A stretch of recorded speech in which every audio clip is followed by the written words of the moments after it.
Chugga chugga chugga chugga choo choo. Hey guys, it's me Shred here with Terezio, and we are Tave Gaming.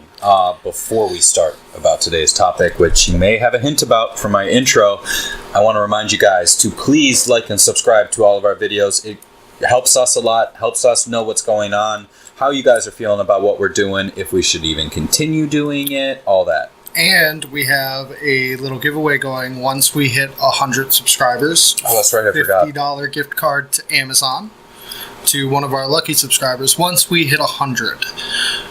Also, don't forget to comment down below. Let us know what you want to see and give us any feedback on whether or not you like it. So today we're going to talk about hype train derailments and also just... I thought we were talking about Thomas the Tank Engine. Well, I mean, that's Skyrim mod, bro. Regardless, we're talking about games that had a massive build-up to their release and then either failed to deliver or shortly after release lost a lot of their player base or just weren't good games when they came out. A lot of these games on this list, though, are very good games, at least in my opinion. I have played 90% of them. Yeah.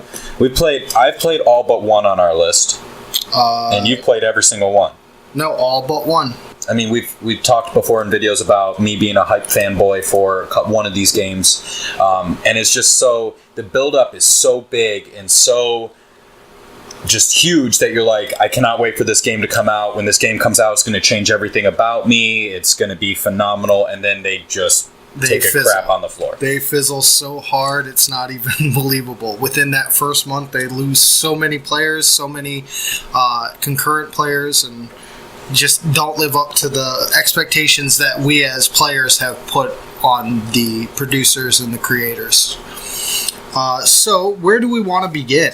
I want to begin with my biggest hype, which was Destiny. So Destiny, when growing up in our generation, Halo was the game to play. Yes, it was. I'm backing up a little bit with this, but Halo was the game to play. If you were with friends, you were all playing Halo, either Slayer or taking turns passing the controller around on campaign. Yeah, you play on Epic, and every time someone dies, you pass the controller. Yep, we did that. We used to be able to get through the hardest difficulty, I think it was Legendary? Yeah. Legendary, Halo 3 campaign in one night of massive amounts of Mountain Dew and Doritos. But, so anyway, Bungie is the creator of the original Halo games. They did Halo Combat Evolved. They did Halo 2. They did Halo 3. They did ODST. Yes. And they pretty much did any Halo game you could come up with before that didn't involve precursors. Halo 4. Yeah, that didn't involve precursors because precursors were brought in by 343 Studios, which is a subset of Microsoft. Regardless, Bungie sold the rights to Halo to Microsoft. They created their own division, 343, and Bungie then decided to go make their own game, which is what they've been... And Destiny was this game. Destiny was marketed as what? RPG FPS? MMO, RPG, FPS. This is what it was marketed as. What it turned into was... an RPG FPS. Yeah. And we've talked about this before, guys, but Destiny, that hype train on Destiny was intense. I bought an Xbox One specifically for Destiny. Don't yell at me in the comments. I know PS4 got exclusive, and that's because Bungie's being a little girl about Microsoft. But when you get into that kind of argument about money, I mean, wouldn't you be a little girl about Microsoft too? I would, if I had a game franchise like Halo and Microsoft decided to buy it from me and refused to let me do anything with it anymore, I'd probably send all my exclusives to PlayStation as well. Yeah. Regardless, I mean, we talked about Destiny all the time, and there was a lot they did. Bungie teamed up with Activision. Yep. For their marketing and distribution of the game, and it was amazing. They did this Google Earth thing where you could go to the different planets and look around. Oh. Do you remember that? Yes, I remember that. They had... Great marketing. Oh, it was amazing. I spent hours. I was selling cars at the time, and I spent hours at my computer just looking at Destiny stuff. Not selling cars. No, this is why I failed. And then the beta came out, and that is some of the first clips I've recorded on my Xbox One. It is some of our first videos on this channel. Yeah. He is soup. He is always soup. Oh my god, I completely forgot about that. Watch it. It is hilarious, guys. And then the game came out. And it wasn't what it delivered on, but it was still immensely popular because of this hype train that it was huge. And we would do massive sessions of Destiny, and we had a friend, Maverick, we've mentioned him before. He was playing on Xbox 360, and I mean, we would be playing all the time, and then all of a sudden, it just died. Everybody stopped. And there were a lot of reasons why. What was some of your favorite reasons why everyone stopped? The grind.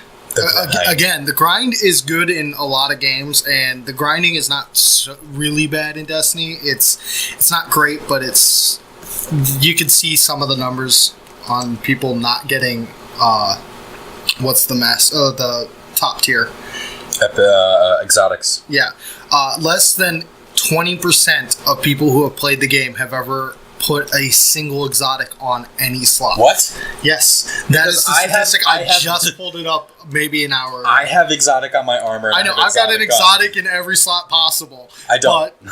But less than 20%. Only about 20%, maybe a little less, actually have ever installed an exotic in a single slot. That's interesting. Let alone every slot that they could. So you're saying the grind was the main factor? The grind was a huge factor for a lot of people because it was just the drop rates were low.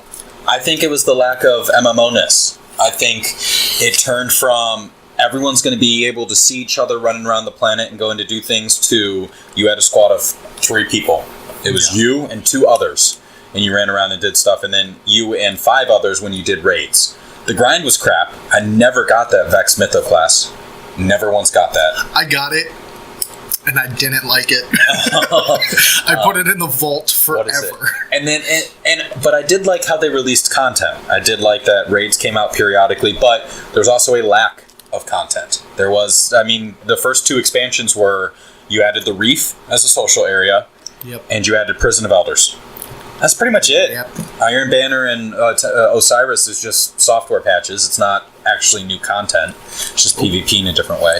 So, I think the grind was a huge deal. The lack of lack of campaign. The campaign felt so cut that a lot of players that wanted that Bungie feel, like a Halo 2 campaign. Mm-hmm. Oh my god, the campaign on Halo 2 was amazing. I've never played Halo 2. Well, you, good sir, cannot be my friend anymore.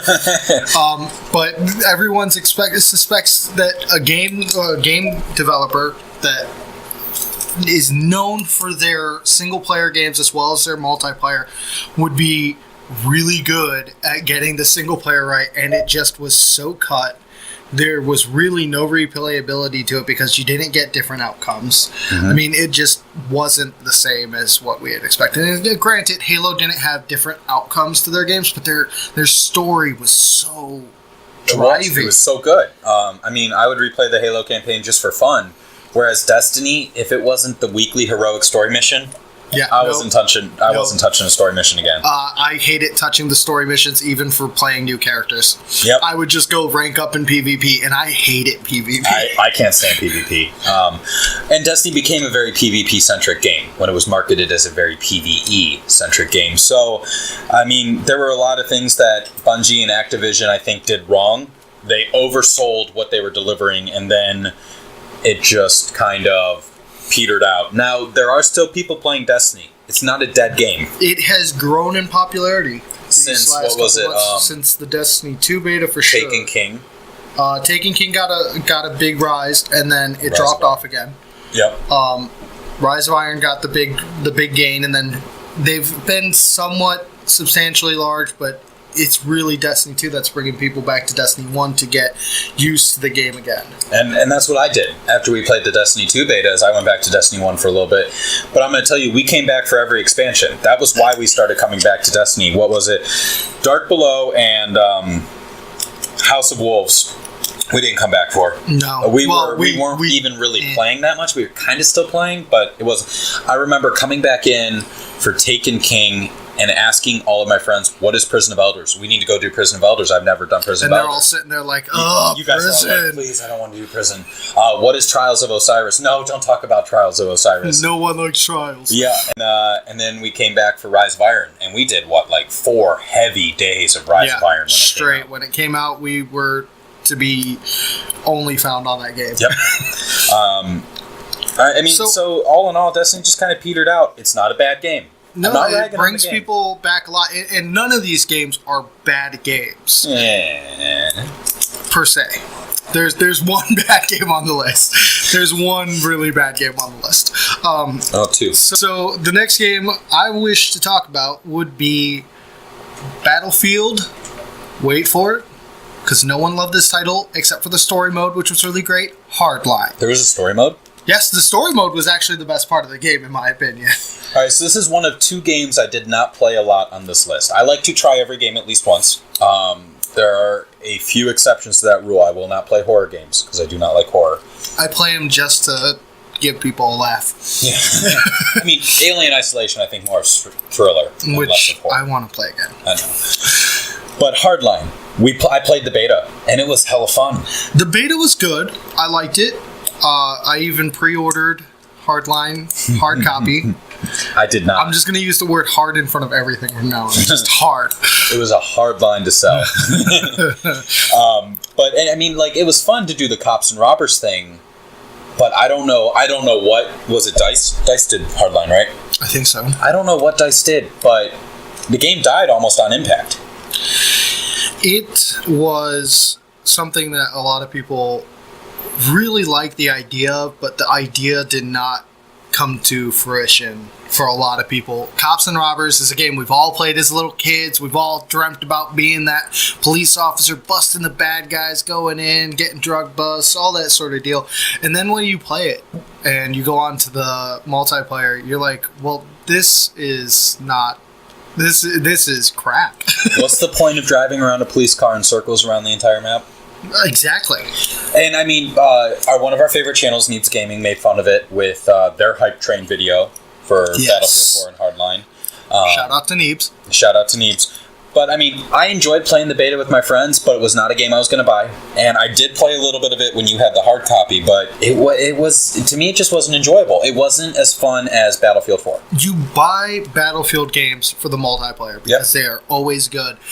But this was not. The multiplayer sucked, but the storyline was actually not bad. It played out a lot like a cop drama.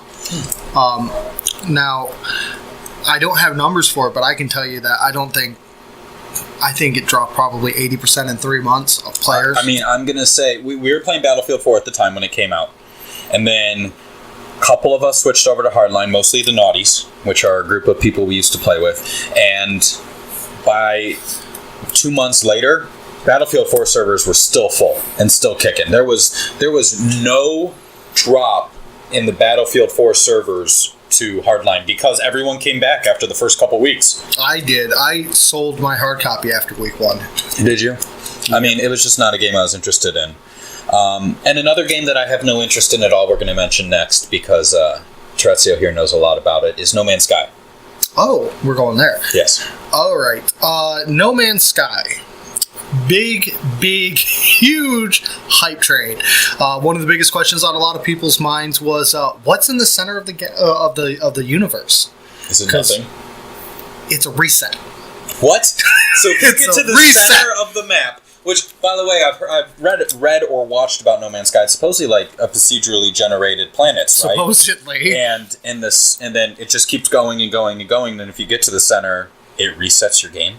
You end up at the edge of the universe again and have to go back towards the center.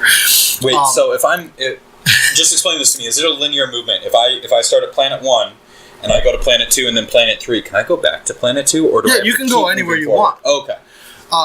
Now, you brought up the procedurally generated. That was the intent of the game, but it turns out that the game has a very finite number of planets and a very finite number of different things you can do on those planets that are generated randomly. So it's not procedurally generated like they said. Basically, the team behind it told all these great things about the game and ended up falling short on every single one of them. I mean, it was supposed to be a survival-esque game, like Ark or like Minecraft, where you go and mine materials, you build up a ship. Can you build on the planets? Or is it just your ship? Now you can. Okay, but in the beginning you couldn't. I don't believe so. No. And there's also rovers now I saw, but landcraft vehicles. But and so you would just mine and build and move on and meet new exciting races, which are supposedly procedurally generated. And I guess it just didn't deliver the experience they were selling, which is a big problem. Yeah, that big problem is 91.93% of player drop-off from the first month, August 16th, or August of 2016 to September of 2016. Holy 1 month, crap. They lost 33,993 players. That is a huge, and that's just the PC players. That's not counting PlayStation 4. That's just people who bought the game for PC, played it, and said nope, and stopped. That is a huge number of players that were disappointed in their claims. That is intense. It was so bad that Steam stopped giving refunds. Even if you fell within the criteria, they stopped giving refunds because they were losing so much money. So, to the developers of No Man's Sky, all I have to do is impart a very simple lesson I learned while selling cars. Do not oversell. Start at the lowest model and work your way up. I would have sold it as a basic survival game, and then all these cool features you were trying to talk about to sell, those would have been really great to drive your customer base to be bigger, not smaller. You oversold it. You promised too much, you didn't deliver. Exactly. They did see an increase in players after they released what they called the Foundation Pack. And that allows you to build on the planets and improve the gameplay quite a bit. But they never are going to be back at that opening month total. Mm-hmm. I think their increase in the average concurrent player is only about 20% of their average current from before the Foundation Pack to now. Okay. So that's still not a lot of players. So when you're talking maybe 100 players playing your game average per day. Well, I mean, I guess the never being at your starting number is true for 90% of games. Most games are never going to reach that starting month number. The only game I've ever heard of that consistently surpassed the starting number for releases is World of Warcraft. And yeah, that's just because you keep building your player base. Exactly. And World of Warcraft is like 15, 16 years old now. Something like that. It's crazy. I don't even care anymore. All right, so let's move on to a group of games. And we're not trying to rag on a publisher here, but Ubisoft, what the hell have you been doing? I want to rag on them a little bit. Okay, so we have a list here of 4 games on our list of hype train failures that are all published by Ubisoft. I'm just going to run through the names real quick, and I'm going to let Terry talk about them.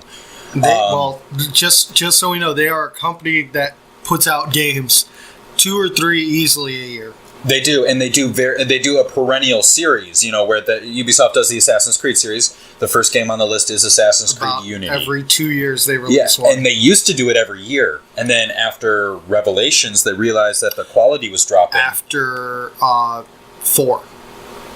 Black Flag, you're right. Yeah. After Black Flag, they realized quality was dropping, so they took more time to make these games. But Unity came out after Black Flag, and it just flopped. Yeah, it mashed up with the Rogue. It did. And the other one I've got is Tom Clancy's The Division, which I was a big hype fan of. I have never played a Tom Clancy game in my life until we played the beta of Division, and I immediately spent $110 on the gold edition of that and Siege. And that's why I think you still play it. It's just to get your money out of it again. No, not even that, but I found it very enjoyable. And then For Honor, which you and I were both major hype about. Yes, and I am so sad. But it might be coming back. Did you see it? Did you see the 2 new classes they're announcing? That's not what's coming. What's going to bring it back? They've said that they are making dedicated servers, not player-based servers. Interesting. And then finally, another Tom Clancy's Ghost Recon Wildlands, which again, I think you played the beta a little bit. I played the beta with you guys a little bit. Yeah, but neither one of us bought the game. Those 4 games are all Ubisoft published, and they all had pretty decent hype, and then they all lost a decent amount of player base or just fell flat on their face or issues or refunds or whatever. So which one are you going to talk about first? So you said we were going to start with Unity, so let's start with Unity. I actually think this is one of its lowest lost games. Which is surprising because it was the biggest shit show when it released. Oh yeah, it is the lowest lost game on my list here. You and I love Assassin's Creed. I do, and I loved Unity because we finally got to play a game that we both liked together. And you know what? Unity's multiplayer was the first for the Assassin's Creed series where you could be in a single person's world and run around. They took that same mechanic and put it in Division, where if you joined my game, we were on my map, and if I joined yours, we were on your map. But it was great to be able to do what we do in normal Assassin's Creed. They took that concept and brought it into other games, Division, Wildlands. They brought that concept of, this is my map, that's your map, we're playing on my map now. Yes. They brought that in, and it's a great concept, but when your game is riddled with glitches and bugs... The ghost people. You are going to lose... the eyeball mouth people. The eyeball mouth people, those are the worst. You got infinite climbing glitches, the eyeballs, the mouths, the internal organ glitch. The bullets not actually shooting glitch. Oh, God. Yeah. There was a lot of glitches to Unity, and it caused people after the first month to drop. And like I said, it's surprisingly the lowest amount of people, even though out of all of those games has the highest amount of glitches. It was only 55.79%. They lost only... half of their player base. Yeah. Think about that. Most games will lose, 10-20% after release because everyone wants to play the game on release and then they get bored, they move on. Yeah. But Unity lost half of its player base, which is unheard of for an Assassin's Creed game. And then it continued to drop. Yep. Now, it's not unheard of for an Assassin's Creed game because a lot of people, prior to this, it was a single-player game that you just played the single player on. There was people playing the multiplayer, which, let's face it, was a crappy multiplayer. The only multiplayer Assassin's Creed I played was 3. Yeah, and it wasn't good. It was an interesting concept of hide and go seek, basically. Yeah, basically. But you always, in those type of games, those single player games, you're always going to lose your player base rather quickly after the first month. Yes. But they lost so many players so quickly that it was insane. With all the glitches, the multiplayer wasn't working right. Something that they still have not fixed was the blue chest. Oh, yeah. Because they stopped supporting companion app. Yep. They stopped the support. So the blue chests are still on the map now, and you cannot get them, and you cannot... I had all the blue chests done before they stopped support. So I did get all mine, but there are people missing a lot of their Nomad chests. I am missing them. But we loved Unity. We played it. What did they do? So Ubisoft realized they lost 55% of their player base, and so as opposed to making you pay $20... Well, it wasn't because of the player base that they did this. They did this because of all the glitches and the inability to play it efficiently online or in your single player world. They decided to drop the first DLC from the season pass. Yep. And give it to everybody for free, which was what was it? Dead Kings. Dead Kings, yes. They gave everybody the DLC Dead Kings, which was their big campaign add-on. Yep. And they gave it to everybody for free. You still had to get the pass or pay separately for the Poisoners missions and stuff like that. Yeah, there were a couple other mission arcs. But they gave the big DLC away for free to compensate the fact that the game was crap on release. It was, but you know what? It has come a very long way. It is still, to this day, a very playable game. We've jumped back into it every once in a while. I only just now uninstalled it because I've got a couple games coming up this month. Yeah. Otherwise, I would still have it on there, and I would still pop it in every once in a while. I mean, I keep Black Flag, Unity, and 3 on my Xbox at all times. I don't have a 2 terabyte hard drive like that. 3. Oh, sorry. 3 terabyte hard drive. Mr. Moneybags over here. All right, let's talk about Tom Clancy. Which one? I'm going to talk about Wildlands first because it's quick. Okay. Wildlands promised an open world feel of what Division was supposed to be. I will get to Division in a second. What Division was supposed to be was an open world in Manhattan, third-person shooter where it could be you and your friends running through Manhattan together doing stuff. Sounds great. It does sound great. And, so let's get back to the Wildlands. And in Wildlands, it was supposed to be a big, wide-open countryside. And sounds even better. Right? And helicopters and jeeps and vehicles, and your squad could go in and destroy drug lords. We played the beta for a day, and it wasn't fun. I did not have a lot of fun. The aiming was ridiculous. When you put out a beta, and keynote for all developers, when you put out a beta, give us the funnest thing that has been well polished, the funnest thing that you could make repetitive for us. Because a beta is, again, we know it's limited content because it's a beta. But it's the thing that sells it the best. Like, the hype train is great up until the beta because you're putting out commercials or you're telling people you've got some gameplay from YouTubers and gamers and all that on Twitch. You send out alpha keys and all that. Great.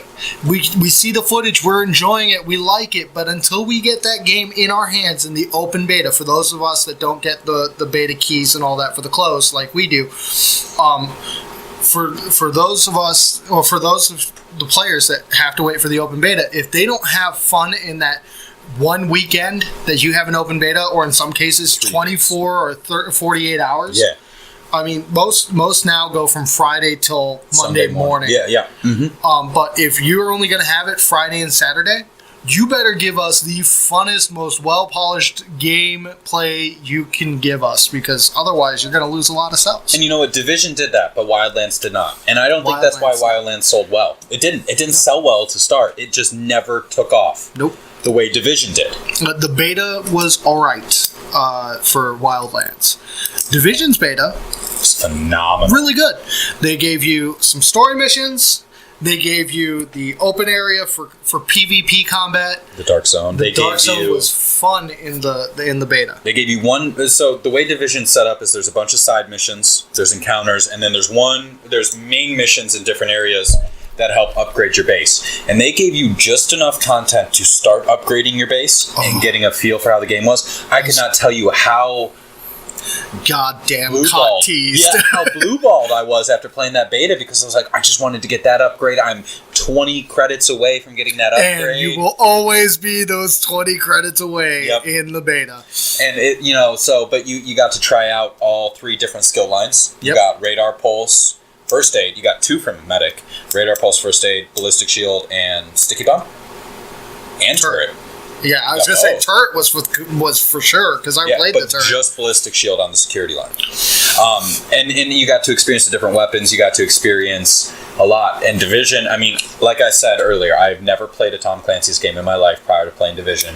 And within an hour of playing the beta, I had gone to the Xbox store and paid for the pre-purchase gold edition of Division and Siege. We were still in the beta. We were playing, and he said, I got to take a little break. He comes back on the microphone as we're in party chat, and he's just like, guys, I feel disgusting. Why? I just spent $120 on this game. What? Exactly. That was the exact conversation we had. And you know what? When it released, it played decently well. It played well, but there were a lot of bugs. And the other issue, again, is an issue we've come up with a lot. Destiny and Division both promised a lot of content. A lot of continually adding new content, a lot of replayability, and it just wasn't there. No, the replayability was not there for sure in the beginning for Division. I mean, I just picked it up again because I was bored, and I'm still struggling with the story. I will tell you what the biggest, and it wasn't the non-replayability or the PvP area that was bad that ended up killing Division's popularity in the beginning. It was the promise of graphics. Do you remember the graphics you saw during the trailers for like E3 and all that? They were crisp, reflective. The water gave you a shine of what you looked like. The doors looked amazing. The cars, the street was cluttered with trash and debris like it would be in a post-apocalyptic wasteland. Well, it's not post-apocalyptic. It's just a chaotic Warzone. Anarchy based city area. So it was cluttered and all that. Then you get in a game and it's not cluttered. The streets are very clear. There's a bunch of cars, but you can't really do anything to them. I mean, the rats running down is kind of cool, though. I'm not trying to defend Division. You can defend it. I'm just saying that there was a lot of people that quit because of the graphics not being what they promised. And then the expansions, the first couple ones didn't deliver. The patch notes that I've been reading, because every time you log in now you have to read the patch notes, or it takes you to the patch note page. They've got a survival mode where you have to survive. You have to find clothing, and each game session lasts about 2 hours. Okay. It's like a PvP almost. They have actual PvP matchmaking, like you find in Halo or Siege. And then they have the Underground, which is an extension, and they added 2 new Darkness Zones. Darkness Zone 7, 8, 9. 3 new. Sorry, Darkness. I was going to say 7, 8, 9. That's 7, 8, 9. Yeah, they added 3 new Darkness Zones I just saw, and a new area of Manhattan to explore. Okay. So they have added more, but the player base for Division left. Yeah. And it still hasn't gotten back to what it was. I'm the only one of my friends who I've seen on it recently. Yep. And So let's talk about probably our favorite game on the list when it came out, because we were super hyped about it. Played 70 hours in 4 days. Oh my god, and the beta. We played the beta. I requested off work for the beta, and we literally sat in this room we're sitting in now for 48 hours playing For Honor. We slept a little bit, but it was a lot of For Honor. So the game is For Honor, by the way, guys. Oh, really? I would have never guessed. I thought it was Back to Wildlands. So I think we used to just talk about this game. All right, guys, I want you to picture something. I want you to picture a samurai, a knight, and a Viking. Who would win? Viking. Shut up. We win. So this is the premise of the game. Yep. And it is just multiplayer combat. There is a story mode. The story mode's not bad. It's okay. I give it credit. I don't like the samurai at all. No, the samurai story. I can't play samurais for crap. But it was a good storyline. My favorite part about this game is the control scheme. Yes. What an innovative way to play a combat-based game. This game was marketed as being able to feel the weight of the weapon in your hand, being able to feel old-fashioned combat, antique combat, antiquity combat. So I was a knight, right? I've always played the knights. I've just identify with the knights, and you've always played a Viking. I mean, look at you. And then we have a friend TK who always played samurai. It was perfect for us because all 3 of us could play what we wanted to play together on the same team. Yep. Glitches. Oh. Lots and lots of glitches. Lots and lots of cheats. I don't want to say cheats. I want to say cheese. Exploits. Lots and lots of cheese. Yes. Much like knocking off a cliff, right? What's his name in Destiny? Atheon. Atheon, yeah. Much like knocking Atheon off the back of his cliff, there was a lot of cliff pushing. So one of the mechanics is you're able to knock into somebody, and then you can knock into them again, and they'll come off balance, and then they'll fall backwards. Well, if you do it to somebody on the edge of a cliff, guess where they go? Fall. And there was, and it's a valid mechanic for this game. They want you to be aware of your surroundings. They want you to position yourself. But the problem was it was too common. It was every fight you got into, one of you two was going into the spike pit. Or falling off the ramparts. Mm-hmm. Or taking a dive into fire, or... and what it was is a lot of people became very good at finding these exploits with certain characters, and then just spamming the crap out of them. And don't get into a fight on any edge. Yes, with a Ronin. You will watch people come to a bridge at the same time. They'll stand there on either side and try and juke each other into coming across the bridge, so the other guy can run. Shield bash you off the bridge. How many times did we do that though to other people? We did. We now that's not saying we have never used these cheeses. No, because it's part of the game. Damn right, I'm going to take an easy kill. 100%. But part of me also wishes Ubisoft would have designed these levels to not include these cheeses as much. There's this one level where you're fighting on this cliffside, and then there's a small little other cliff point off to the side, and there's 2 bridges connecting it. You know what level I'm talking about? With the windmill off to the left. Mm-hmm. And it is just, there's cliffs everywhere. I mean, the only way you got kills on that map was pushing people off. Now, that's something that aggravated players that got into a game. Yes. The other big problem is when you are playing a game that you can have 4v4 or 5v5 or 6v6, I forget what the total numbers could be. 5v5 tops. So if you're playing a game that allows for 10 players to play, why would you ever decide to make your servers based on somebody in the game's router? They used players, like P2P connections for their servers. They didn't have dedicated servers. It went to save them a little bit of money.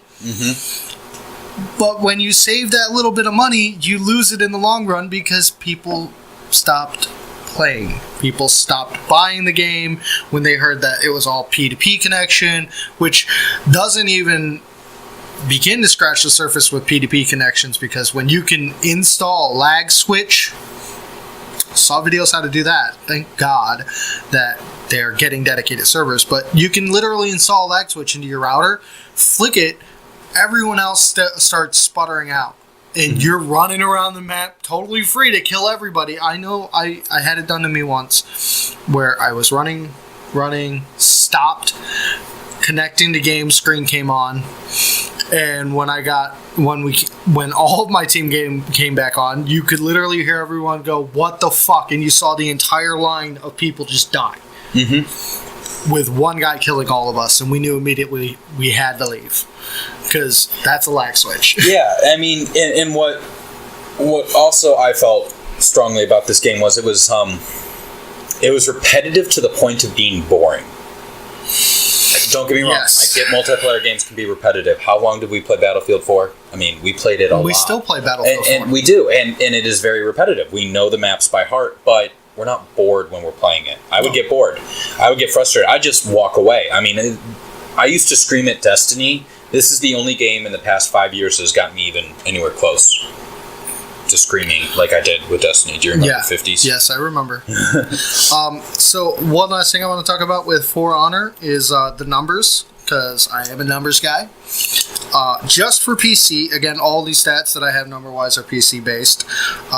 They lost 68.9% of their player base from the first month to the second month. It's horrible. From February 17th to March of 2017, they lost 68, almost 69% of their players. 69. All right. Sorry. So that's our list of 7 games that had a massive hype train that just kind of died off. That's going to be it. Again, don't forget to like, comment, and subscribe. You stole my line. Yes, I did. I'm tired of only being left with comments. You said you wanted to bring up comments more importantly, so I took the burden of making these poor people like and subscribe our videos. So, like, comment, subscribe. Don't forget to ring the bell. Yeah, I'm going to take that from you too. All right, fair. Because we have that 100 subscriber giveaway, and that's all I got. You have anything to add? Whoop whoop. Chugga chugga chugga chugga chugga chugga chugga. Choo choo. I'm Terezio. I'm Shred. And we'll see you next time here at Tape Gaming.